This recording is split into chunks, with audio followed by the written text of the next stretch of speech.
এই যে দেখছো বেল, দেখাবো তোমাদের খেল। একটা মারেই একদম ফাটিয়ে দিয়েছি, আর একটা মারলেই পুরো ব্যাস একদম চৌচির অবস্থা। চলো এটা দিয়ে কি করি দেখাই। এই যে দেখছো বেলা, আর এই বেলার মধ্যে নিয়ে নিয়েছি কিন্তু জল আর বাতাসা। বাতাসা দিয়েই তো বেলের শরবতটা জমে। এখন এই যে চামচটা দেখছো, এটা দিয়ে এইটা ভালো করে নির্যাসটা বের করে নেব, তারপরেই তো বেলের শরবত। চলো নির্যাসটা একটু তাড়াতাড়ি বের করে নিই। এই গরমের দিনে শরবত না খেলে চলে, তাও যদি আবার বেলের শরবত। বেল পান্না, আম পান্না, লোকে তো কত কিছু করে খাচ্ছে। আমি না কোনোদিন জানো তো আম পান্না করে খাইনি। এবছর খাবো খাবো বলে পুরো মানে আমের সিজনটাই চলে গেল, কিন্তু এখনো অবধি আম পান্না করে খেয়ে উঠতে পারলাম না। তো আগের বছর অবশ্যই খাবো, ইচ্ছে যখন আছে একদিন না একদিন ইচ্ছেটা পূরণ করে নিতে হবে। কারণ কবে টপাস করে পটল তুলে নেব। যাই হোক, যাগে আমি বেলের নির্যাসটা কাড়ি এখন। হ্যাঁ, বেলের এই নির্যাসটা তো নেওয়া আমি শেষ করে দিয়েছি, কিন্তু একটা ব্যাপার আমি তোমাদের সাথে জিজ্ঞেস করতে চাই। সেটা হলো বেলটার নাম কি? আমি জানি এটা নাকি আঠা বেল বলে, তো আমি তো সঠিক জানি না। তোমরা যদি কেউ জেনে থাকো অবশ্যই জানিও। তো আমার বেলের নির্যাস নেওয়া হয়ে গেছে, এখন হবে শরবত।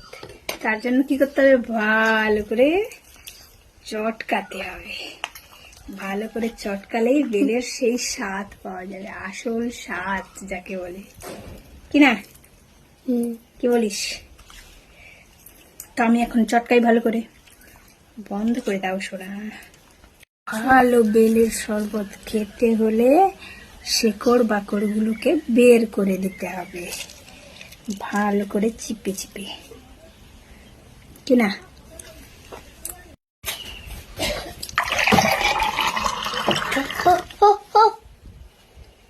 এবার আমি খাই একটু, আর আম শরবত, আম বলছি, বেল শরবতটা খেয়ে একটু টানা ঘুম দেবো। মনে একটা শান্তি আলাদা বেল শরবত খাওয়া মানে। খাবে যদি চলে আসো।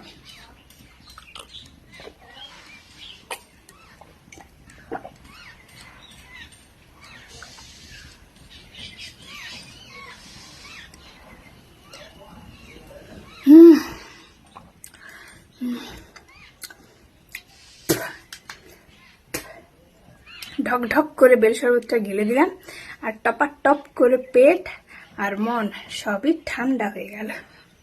বাড়ির আমরা সকলে তো খেয়ে নিয়েছি, কিন্তু আমার বর যেহেতু কাজে গেছে, তাই ওর জন্য এখন আমি রেখে দিই। কারণ ও এলে ওকেও তো একটু খেতে হবে, আর খেলে শরীরটা ঠান্ডা হবে, কি তাই তো? তো আজকের ভিডিওটা কেমন লাগলো অবশ্যই জানাবে, আর ভালো লাগলে লাইক কমেন্ট করে দিতে হবে, সেটা তো অবশ্যই বলতে হবে না? আর হ্যাঁ, সব শেষে বলবো, ভালো থেকো, সুস্থ থেকো, সবাইকে ভালো রেখো। টাটা।